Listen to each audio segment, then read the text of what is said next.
Working during the tornado outbreak in southern Ontario of 2009 is an experience that I will certainly never forget. We were following this line of thunderstorms with tornadic potential, getting closer and closer to the GTA. We're also looking at a possible isolated tornado, especially to our west. I'd never experienced anything that big impacting millions and millions of Canadians before. It was a lot of pressure because you don't want to screw something like this up. When you start talking about tornado warnings, it's a life and death situation, and it's really our Super Bowl here at the Weather Network. This is when we really have to be on our game. So you do feel a responsibility to get the information out that people need. But I was also learning from the best. Suzanne is amazing at covering this kind of weather, and then Chris Murphy and Cheryl Fluff. So I was learning, and I think we did a great job covering the storm. It's shifting to the east. I'm so glad I was able to be a part of it because personally I learned a lot, and I know as a network we did as well. It has allowed us to then take our programming to the next level and cover future storms even better. One of my most memorable storms over the last 7.5 years at the Weather Network. I really hope you can stay with us throughout the next hour. We'll take a look back at some of my other most memorable moments as it's my last shift here at the Weather Network. I can't thank you enough for joining us, but we do need to focus on the big weather stories across the country. And what we're looking at right here for Boxing Day, for Friday, daytime highs across the country. Regina, you are now getting into that cold air. You only got up to -15, and you have a cold looking long range forecast, as do most of the country. And then we had all that warm air again across the east. Let's start things off with one of the bigger active weather stories. We'll take you to southern Ontario, where it was certainly anything but active. But when you see your local forecast and rain in the forecast, it's a little misleading. We're talking under 5 millimeters of rain, so it'll be mild, it'll be cloudy, but as far as the rain is concerned, just drizzly showers for the most part. But that low will bring a rain-snow mix. For the Sudbury area, north of that, it is going to be snowfall. Parts of western Newfoundland, by the way, looking at some sea-effect snow continuing. The rain returns to BC, and I'll talk about that in just a moment. But again, misleading a little bit here, showing all rain. It's not going to be a total washout of a day by any means. The worst weather will be in through the Nickel Belt and into northeastern Ontario. So again, Sudbury's right on the line. You'll see a little bit of everything in Sudbury. North of that, it will be snow, potentially 5 to 15 centimeters worth of snowfall. And again, under 5 millimeters of rain for most of southern, eastern Ontario and into southern Quebec. Now, I mentioned the other active weather story will be in British Columbia, where in Vancouver, you've into British Columbia as we speak, and really right through Saturday morning, rain showers continuing for the lower mainland. A showery day, a cloudy day. Certainly not the worst storm you've ever seen. You may pick up, 10 millimeters of rain in around British Columbia with snow at the higher elevations and mountain passes. Also, in Atlantic Canada, there were more record-breaking temperatures Friday. That story is next. The first actual experience or opportunity I was given to travel out west and report in the field was during the spring floods in southern Manitoba in 2011. Being from southern Ontario, the flooding isn't so much of an issue, so you don't realize that some people in this country have to deal with this every single spring. It wasn't as big in the Winnipeg area that spring, but in Brandon, they saw some of the worst flooding they have seen in decades and decades. And I can remember reporting from the side of the road in Brandon, and there were all these what's called super sandbags lining the highway. And I remember reporting about what a super sandbag was. Known as super sandbags. This is a super sandbag. I also remember visiting the Roseau River Reservation and speaking to the First Nation community there. They get impacted every spring, and just like the province was, they're very good at getting their people out and getting people to safety and just being so proactive. And it made me really proud to know that there are so many people across the country who are looking out for one another.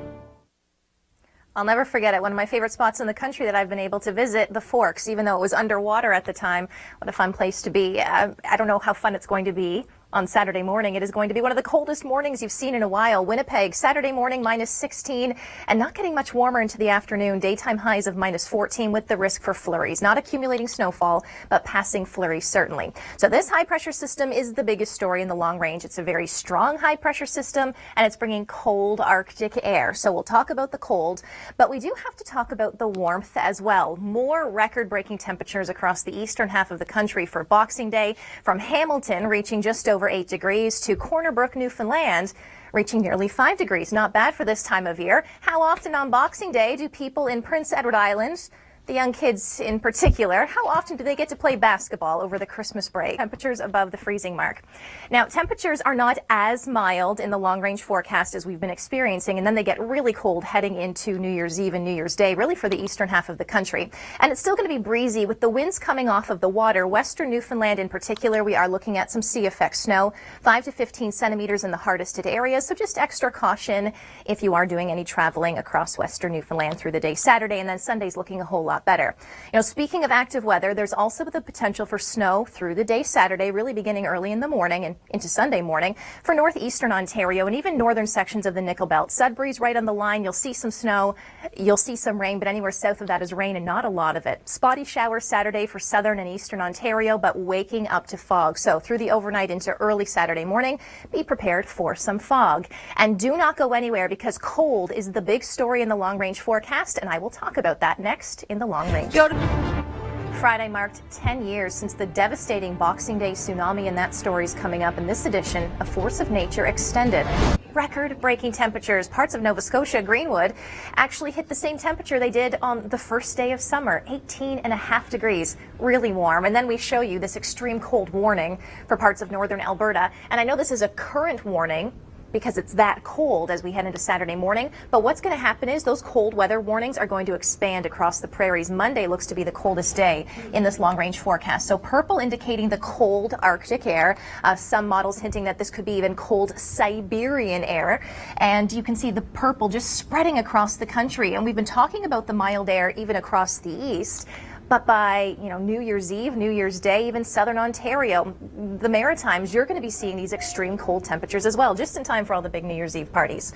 So I mentioned that Monday will be the coldest of it. These are your Monday temperatures and wind chill values. I mean, Winnipeg is going to be feeling like the minus 30s, Saskatoon, Swift Current, Regina. Alberta you'll get that cold. It's just going to be a little bit colder in terms of wind chill values across the eastern prairies, I should say. So Alberta lucking out a little bit, but you're still going to feel the cold. And even into British Columbia as well, there's some indications that we're going to be dealing with some Arctic outflow. Vancouver, your overnight lows are going to be dipping below the freezing mark Monday, Tuesday, and Wednesday. So the cold air for you on Friday got up to 6 or 7 degrees above the freezing mark. But take a look at Toronto as we head into New Year's Eve. -6 will feel like -15. And for Halifax as well, feeling like -13 for New Year's Eve. It is cold, but you need to know what the weekend has in store, and the weekend story is coming up next. Covering the Godrich tornado from inside the studio was definitely one of the most important points of my career. We knew that there was the potential for thunderstorms, and one of our meteorologists, he said, I'm watching this cell coming over Lake Huron and I'm really concerned, so start telling people on the air to watch out and to take shelter. Asking you to take immediate cover. And about 10 to 15 minutes later, a tornado hit Godrich. It was an F3, it was a huge, devastating tornado, and you're watching this play out moment by moment, and you're getting reports of kids' soccer tournaments being out in the field when this tornado was coming through. Of course, your adrenaline's going. There was a death. It was extremely tragic. But what I will always, always, always remember is the reaction of Godrich. It's so heartwarming to see how much that community joined together and helped each other out. And I always think that that is a really important story to tell with every weather story, that, neighbors help neighbors and people are good. I'm really trying not to cry. I think it's the music in those segments, but getting a little bit emotional. Thanks again for staying with us. And we will start with a look at what's happening in Godrich for early Saturday morning, and really right across southern central Ontario into southern Quebec. Widespread fog. By the way, and I've been saying this for years, if you ever see those squiggly lines, it represents fog. Sometimes that can be a little bit confusing in your local forecast, but fog certainly will be possible as we head into Saturday morning. And then really the other big story for Ontario is this warm front pushing through. Sudbury is right on that rain-snow line. You will likely see some snow and some rain. North of that will be snow and south of that will be rain. But don't get me wrong, in southern Ontario, it's going to be a mild day. It's going to be cloudy, but it's not going to be a lot of rain, under 5 millimeters. Again, Sudbury's right on that freezing line, and then north of that, it will be snowfall. Speaking of snow, you haven't had a lot of it in British Columbia and the mountains, at least over the last couple of days. And look, okay, increasing cloud cover, and now we have rain showers for Saturday. It's not going to be much, and again, it will be snow at the higher elevations. There are special weather statements for the Coquihalla Highway and the Okanagan Connector talking about about 10 to 20 centimeters of snow by Saturday afternoon. So certainly some trickier driving conditions if you are making the long haul. But again, this is not a lot of rain, 10 to 20 millimeters for the hardest hit areas. Although there are special avalanche warnings issued for the weekend saying, hey, watch out, stay out of the backcountry for the interior mountains in particular because the snowpack is so unsettled because we've had this flip-flop of weather, unsettled weather, and then we had the nice weather. So again, unsettled snowpack, and that's something to keep in mind if you are planning on heading out this weekend. The long story, or at least the big story in the long range, will be all this cold Arctic air. We'll talk about that. It's a far cry from the boys playing basketball in the Maritimes for Boxing Day. Again, I think that Sandy, Superstorm Sandy, will likely go down as one of my favorite career moments. I was pregnant during Superstorm Sandy. I was 6 months pregnant, and I really wanted to be out there because I know a lot of viewers were like, what are you doing? But baby and mommy were okay. Superstorm Sandy packed a punch, more so in the United States than here in Canada. Here, it was more the winds than anything else. And I can remember being out there, standing by the water, having the winds whip the water into my face. We saw winds gusting over 100 kilometers per hour. And it was the first time that I've been out in a storm where I thought that maybe I could be blown over. Steven is adorable. This I will never forget. Just cars lined up and watching the storm come in. There are a lot of people who just love watching storms. And I can also remember our coverage. I thought it was top-notch. We had Tom and Mark Robinson in New York, and we had all these people going live. We were able to tell this dynamic weather story, and I was so lucky to be a part of it. Another look back at one of the storms I was fortunate enough to be a part of and to be able to bring you that story again on my final shift, my final show here at the Weather Network. Hopefully you can stay with us because we'll have more look backs coming up throughout the show. But we do need to focus on active weather. 2 active weather stories for Saturday. Rain returning to British Columbia, and this rain or snow in Ontario, just depending on where you are. North of Sudbury or south of Sudbury is really the line. Of course, in the east, it's been all about the mild air. Listen to this. Merry Christmas. It was so mild in parts of Nova Scotia. Greenwood, Nova Scotia hit nearly 19 degrees. It was the same temperature on the first day of summer back on June 21st. People were out washing their cars and they were mowing their lawns. Record-breaking temperatures again for Boxing Day, not nearly as warm, but from Hamilton in southern Ontario all the way to Corner Brook, Newfoundland, we saw the warmth. I should say. It's still going to be above seasonal through the weekend, but then as we get into Monday, temperatures will get back to seasonal and then get progressively cold, which is really going to be the story across the entire country. This cold Arctic air is the big story for the week ahead.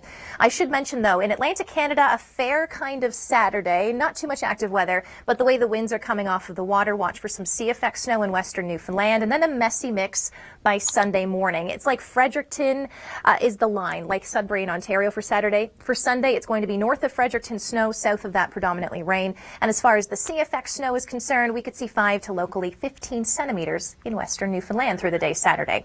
In Calgary, it's been fairly quiet as of late. You have that cold Arctic air. Beautiful Christmas lights, by the way, in Calgary.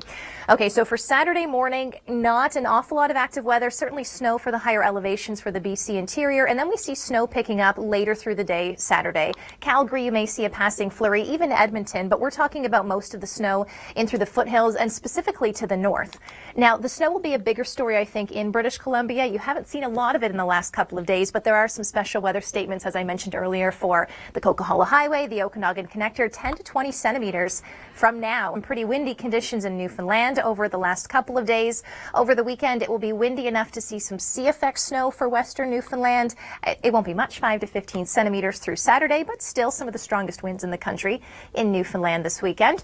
And then as far as active weather is concerned, there are 2 stories we need to break down. In Ontario, Sudbury's kind of that rain-snow line. Sudbury will see some rain and see some snow. North of that snow, south of that rain, and it really won't be a lot of rain. Your local forecasts may be a little misleading in the sense that it looks like an all-day rain in southern Ontario through southern Quebec, but we're talking under 5 millimeters of rain, and the hardest hit areas could see about 5 to 15 centimeters of snow to the north.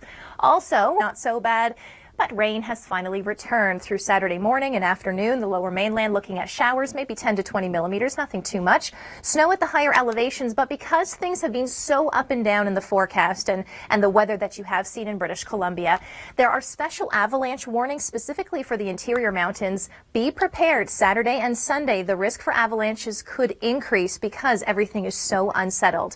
But the biggest story in the long range is the return of the cold. leading up to Christmas and then the big Boxing Day sales. We've been out and about. Weather certainly hasn't hindered our plans. It was a bit messy, wasn't it? Christmas Eve into Christmas morning, those strong winds and rain showers. But through the day Saturday, even this is a little bit misleading. Yes, we have the potential for rain showers. We're talking about under 5 millimeters of rain. If you happen to be heading north to visit family or friends on Saturday, north of Sudbury, they could pick up 15 centimeters of snow, but that's about it. Mild temperatures will continue. Toronto will likely be around 6-7 degrees, which is 6-7 degrees above where we should be for this time of year. We should be close to the freezing mark, if not seeing daytime highs around -1. This is a bigger story for Saturday morning, though. If you have to do any early morning driving, fog will be an issue. So when you see that squiggly line showing up in your local forecast, it does represent fog in your forecast. So Toronto, it's certainly going to be a cloudy day. Cloud cover to start at 4 degrees, cloud cover through the afternoon. And again, the potential is there right through the day to see those sprinkly showers, but we're talking about a millimeter here, a millimeter there. It won't be much. Hamilton, 4 degrees, cloud cover. Oshawa, cloud cover, 3 degrees. So a very similar forecast through Saturday morning and through the afternoon, wherever you are across southern Ontario. That's a widespread 7-8 degrees down in Windsor, maybe getting up to 9, maybe breaking the 10-degree mark. We'll see. But these are some really mild temperatures, as we know, for this time of year. Sunday, we start to cool down, still a degree or two above seasonal. Monday, we will notice it, but the coldest air of the entire week is actually going to be on New Year's Eve. I know you have big party plans and you want to be outside in your dresses, ladies, and your high heels, but again, we're looking at some cold Arctic air, and that story is coming up next in the Long Ranger. In this edition of Force of Nature Extended, we're going to start things off right here at home. Hard to see why. I mean, often we get fog when warmer air moves over the cold ground, or if we have snow on the ground when the warm air moves in. And we've seen some really mild air over the last several weeks. We've had, bouts of cold air as well, but it's been this back and forth roller coaster ride.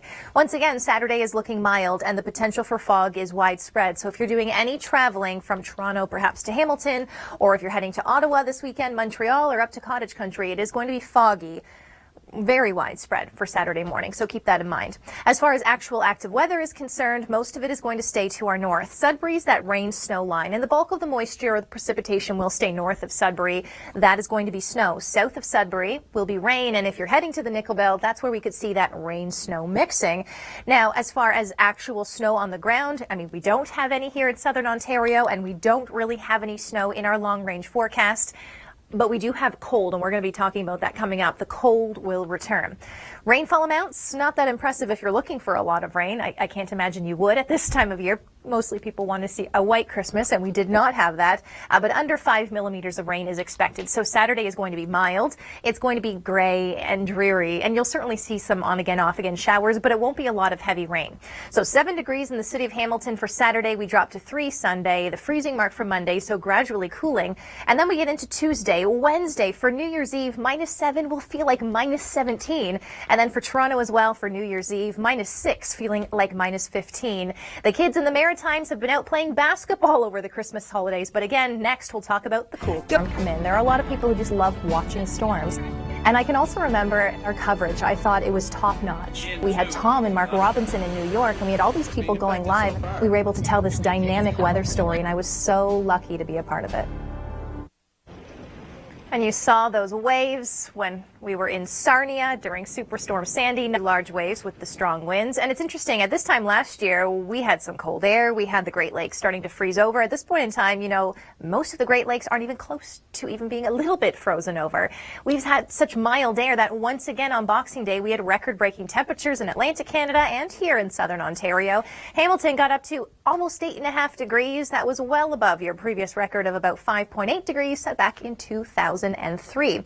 We'll talk about the cool down in just a moment, but since it's still considered the holiday season, there are some really important safety tips that Kasia wants you to know about. Great advice. Thank you very much, Kasia, for that. And as mentioned, we're going to take a look at our temperatures over the next few days. For Saturday morning, we're already above our freezing mark to start the day, or I should say our seasonal average. We should be close to -1 for daytime highs. Toronto, Hamilton, London across the board. 4 degrees. Into the afternoon, most of us will hit 7, maybe 8 or 9 degrees. And then for Toronto, you can see Sunday 3 degrees. Monday at the freezing mark, we gradually get colder and colder. And the coldest day in the long range, just in time for New Year's Eve. It's going to be chilly, especially when you factor in the winds. But don't go anywhere. In our next segment, we are counting down the top 5 biggest storms the Weather Network has covered in the past 25 years. Thank you very much, Mr. Murphy, and have I told you how much I love the people that I've worked with during my 7.5 years here at the Weather Network. They are the best, and Kathleen, you, along with all of our viewers who send us pictures and video, are the best as well. It's so heartwarming to see how much that community joined together and helped each other out, and I always think that that is a really important story to tell with every weather story, that, you know, neighbors help neighbors, and people are good.